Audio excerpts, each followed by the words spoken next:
நம்ம எல்லாருக்குள்ளயும் அவசரப்படுற ஒரு குணம் இருக்கும். ஒரு பஸ்ஸுக்கு நீங்க வெயிட் பண்றீங்க. 1 hour லேட் ஆகி தான் அந்த பஸ் வரப்போகுதுன்னு உங்களுக்கு தெரிஞ்சா டென்ஷன் ஆகி என்ன ஆக போகுது சொல்லுங்க. கிடைக்கிற அந்த நேரத்தை சரியா பயன்படுத்துங்க.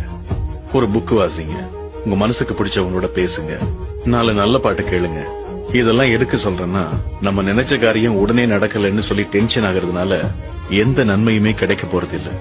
சில பேருக்கு உடனே நடக்கும், சில பேருக்கு ஒரு நாள் கழிச்சு, சில பேருக்கு ஒரு மாசம், சில பேருக்கு ஒரு வருஷம், சில பேருக்கு அதை விட அதிகமா கூட ஆகலாம். ஆனா நீங்க ஒரு விஷயத்துக்காக எதிர்பார்ப்போட காத்திருக்கீங்கன்னா, அந்த விஷயத்துக்காகவே நீங்க வாழ்ந்துட்டு இருக்கீங்கன்னா நிச்சயமா அது நடக்கும். நம்பிக்கையோட இருங்க. உனக்கெனவோ நினது, நீ உன் பாதை, உனக்கென்றே உன் பூங்காற்று.